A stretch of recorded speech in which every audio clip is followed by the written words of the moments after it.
रुपाली चाकणकरांविरोधात पुण्यात गुलाबो गँग आक्रमक। थिल्लर पे चिल्लर रुपाली चाकणकरांच्या फोटोवर चिल्लर उधळत पुण्यात गुलाबो गँगचं आंदोलन। वैष्णवी हगवणे मृत्यू प्रकरणानंतर सर्वच ठिकाणी तणावाचं वातावरण निर्माण झाले। सर्व स्तरातून महिला देखील आक्रमक झालेल्या पाहायला मिळाल्या। आज पुण्यामध्ये बिटिया फाउंडेशन गुलाबो गँगकडून महिला आयोगाच्या अध्यक्ष रुपाली चाकणकर यांच्या फोटोवर चिल्लर फेकत चाकणकरांच्या राजीनाम्याची मागणी करण्यात आली आहे।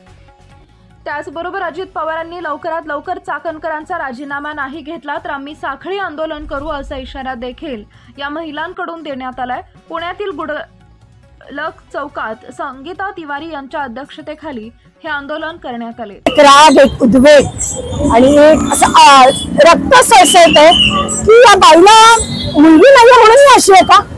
अजितदादांनी काय बघून या बाईला पद दिलं मला माहिती नाही, पण तुमच्याकडे गेल्या 6 महिन्यांपूर्वी जी वैष्णवी जिने आत्महत्या किंवा जिची हत्या केली गेली हगवणे कुटुंबाने, त्यांची कंप्लेंट होती आणि तुम्ही त्याच्यावर काही कारवाई केली नाही। एवढा बेशरमपणा आज त्यांच्यावर कारवाई झाली असती हगवणे कुटुंबावर तर आज वैष्णवीचा बळी गेला नसता।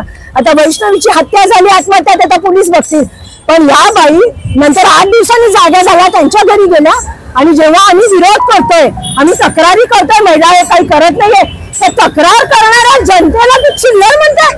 ती चिल्लर बाई आहे, आम्हाला चिल्लर म्हणणारी, जनतेला चिल्लर म्हणणारी, पुण्यातल्या महिलांना, महाराष्ट्रातल्या महिलांना चिल्लर म्हणणारी बाई स्वतः चिल्लर आहे। तेव्हा अजितदादांनी ताबडतोब हिचा राजीनामा घ्यावा।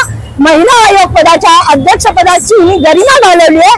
नुसतं जगामगा मला बघा असं चालणार नाही, तुम्हाला खाली उतरून रस्त्यावर उतरून महिलांसाठी काम करावं लागेल। नट्टा पट्टा लाली लिपस्टिक लावायची, चांगल्या चांगल्या साड्या नेसायचं, नेत्यांबरोबर बसायचं, बास झालं। महिलांवर अत्याचार, बलात्कार, सामूहिक बलात्कार, छेडाछेडी, लहान मुलींवर बलात्कार। त्यांच्या आयोगाच्या कार्यकर्त्यांनी देखील इकडे आंदोलन तुमच्या विरोधात केलं होतं, काय नेमकी महिला आयोगाचे कार्यकर्ते असतात का?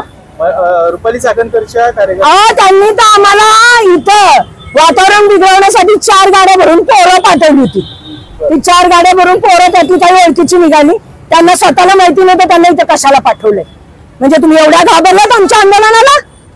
आमच्या किती 10-15 जणी आहे बहिणी, त्यांनीच पाठवलं असणार। माहिती घ्या ना, PI साहेबांना विचारा। आम्हाला जेव्हा कालपासून टाइम दिल्यानंतर त्याच टायमाला ही पोरं इथं कशी आली आणि कोणती ती पोरं ओळखीची पण नव्हती त्यातली, मग ही पोरं आली कुठनं? घाबरलात का काही आमच्या आंदोलनाला? आणि तिथे तुम्ही पोरं पाठवतात, बायका तरी पाठवायच्या।